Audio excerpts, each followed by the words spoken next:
So we're going to talk about articular cartilage, and articular cartilage is that white tissue that covers the articulating bone parts of the bone in joints. Really cool stuff. And when we talk a little bit about the function, you'll see why it's so unique. Unique enough that we have not been able to really reproduce it in a lab setting to correct significant articular cartilage defects. And if the defect is big enough, we end up with joint replacements as opposed to cartilage replacements, which means that the tissue itself has pretty limited blood supply, really no blood supply, no lymph supply, no neural input. So you don't really know you're wearing articular cartilage out until it's already gone. So when you start to have that arthritic knee pain, it's already too late, because that's that point at which the compression forces are actually going through the articular end plates and the calcified bone, which in fact do have sensory nerves. So the cellular arrangement in articular cartilage, if we look at the whole thing, it's like I said, it's about 5 millimeters thick. It'll vary. In smaller joints, in your fingers, it may only be 1 millimeter thick, and in larger areas like your knee, it's probably it's closer to 5 millimeters. And the arrangement is such that the superficial layer, which we call the superficial tangential zone, is about 10 to 20% of the total depth of the articular cartilage, and those cells are aligned parallel to the joint surface or to the articular surface. The middle zone is much more random in nature. Call it the middle transitional zone, and it's 40 to 60% thick. And again, the cells are random; they're going all over the place. The deep zone is roughly 30%, and those cells are arranged more like a column, and so they're perpendicular to the calcified cartilage and the subchondral bone. And that arrangement in and of itself provides kind of a unique resistance to different loads. If I'm looking at the superficial tangential zone, does a great job at allowing fibers or forces to slide back and forth, whereas if I have a prolonged load and it gets all the way down to the deep zone, the columns will help prevent the load increasing onto the subchondral bone or the cancellous bone.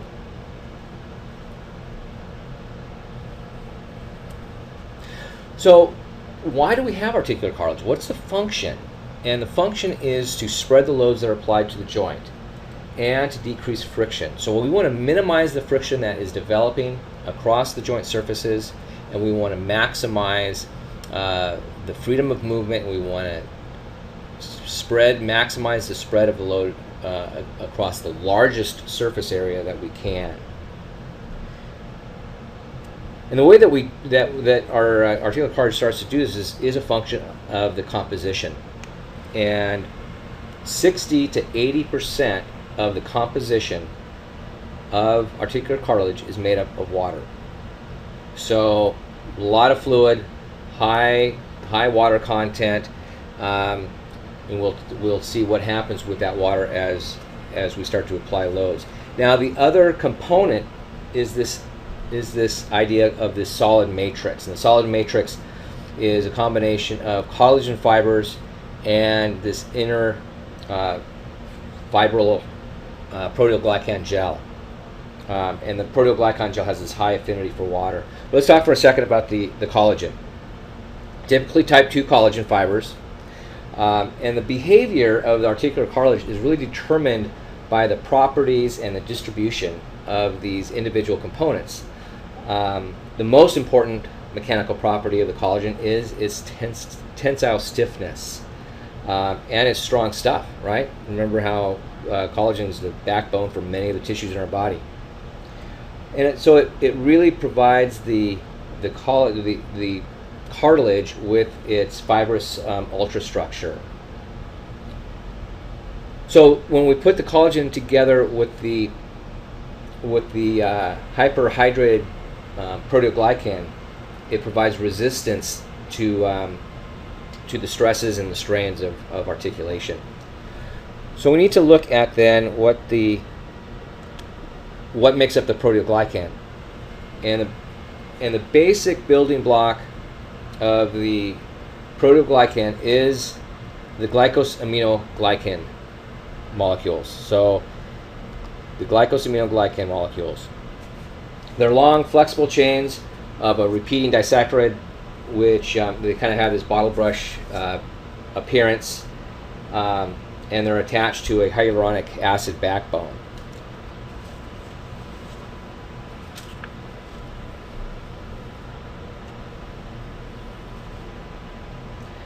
So they are strongly hydrophilic, and they occupy a large solvent domain. Remember, we talked about water being 60 to 80% of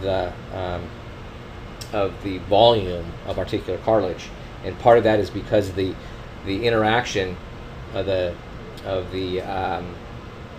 glycosaminoglycans pulls the water in. Now there is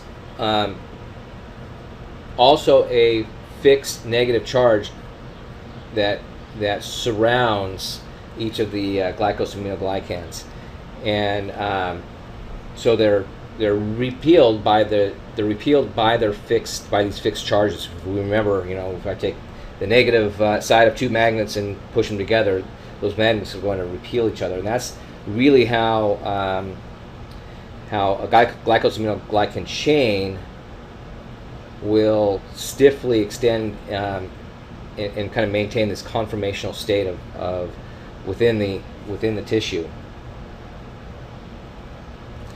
So the concentration of the solution of glycosaminoglycans, and we have some ions that are surrounded with sodium and calcium, kind of clouded around, are going to create an attraction, a hydrophilic attraction. So we'll get there'll be an attempt for these ions of the structure to pull fluid into the articular space.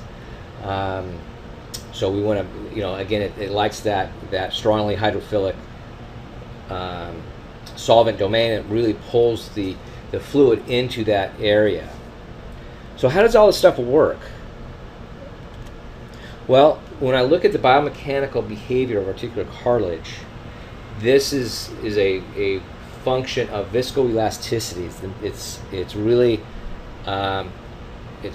a function of how well we can conform and deform and resist a change in shape. So the proteoglycan in the cartilage are prevented from fully expanding because of the collagen network. So I've got collagens in the way, so it doesn't fully expand.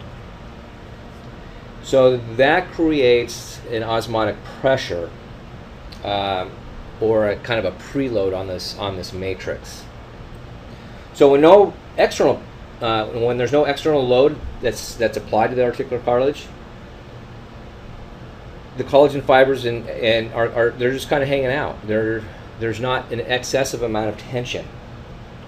But when a stress is applied to the articular surface and there's instantaneous deformation, so I have a compression, I have an instantaneous deformation, I have fluid moving out, so I have water moving out of the articular cartilage,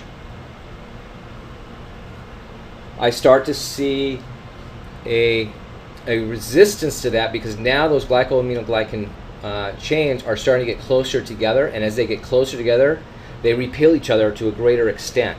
And as they repel each other, they're winding up, they're wrapped around the collagen, so that collagen starts to create a greater amount of resistance to the change in shape.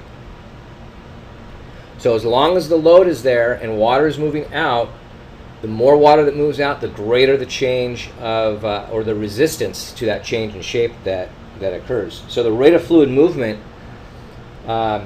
is really a function of the pressure difference and the permeability of the tissue. And tissue permeability is dependent upon both the size and the complex of the molecular domains. So as the glycosaminoglycan concentration increases, hydrostatic pressure moves fluid out, we have a greater resistance to the change in the shape of the articular cartilage. So I may have greater mobility of the articular cartilage when it starts at 5 millimeters of thickness and compresses to 4 millimeters of thickness, and some of that fluid extrudes out, and then it starts to resist the change. So as it gets thinner, as more force is applied to the articular cartilage, and now it's at 2 millimeters, there's going to be a significantly greater resistance to the change in shape than there was at 5 millimeters.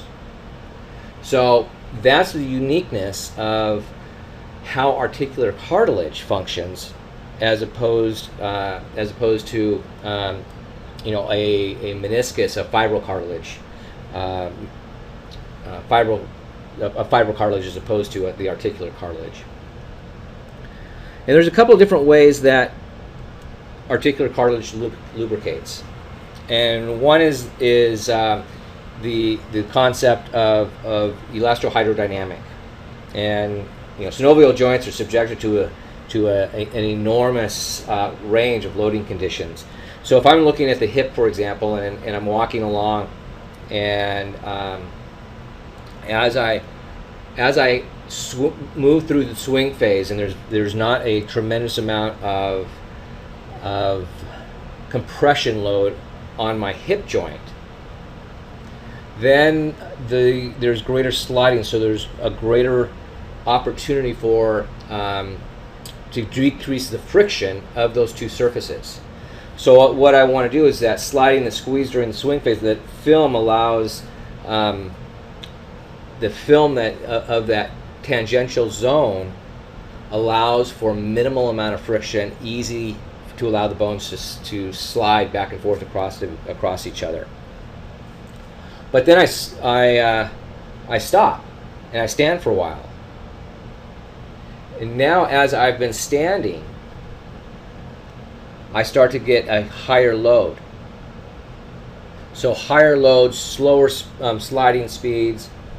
I start to see more of this fluid film mechanism, where the fluid diffuses out of the articular cartilage, and we get that greater resistance to the change.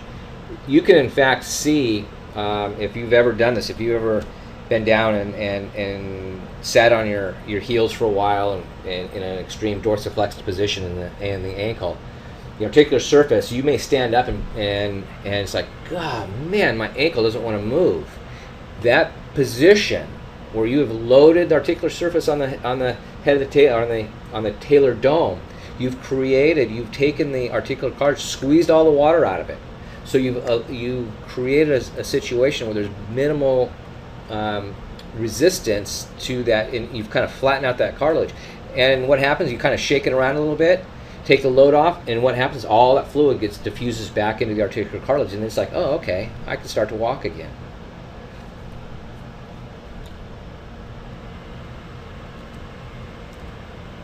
Now, unfortunately,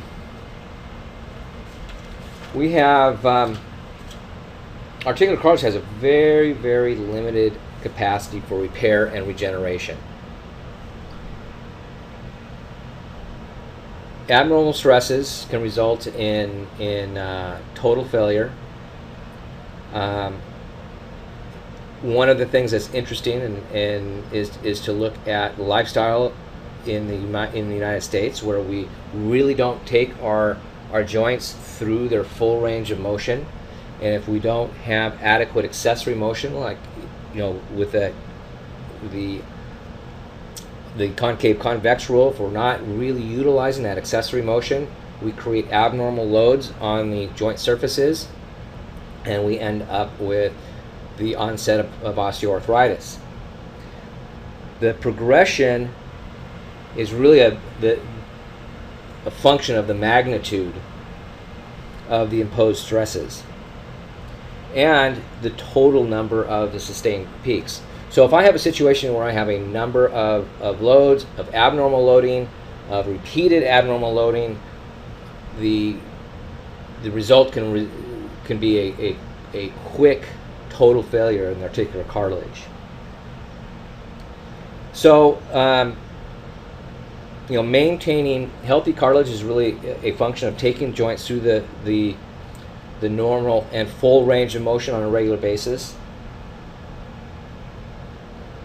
and maintaining, and maintaining an active lifestyle. So that's what we'll end on articular cartilage, and again, articular cartilage is really the mainstay in maintaining normal joint function, normal joint motion, and as that cartilage starts to wear out, you will see significant changes in joint function because the structure of the joint will change. I've got patients with articular, with osteoarthritis in the knee who can't fully extend their knees because they have so much joint breakdown that the surfaces are no longer smooth and they may no longer be convex. So, maintain that normal motion, maintain that, the adequate motion, normal motion through the full range of motion.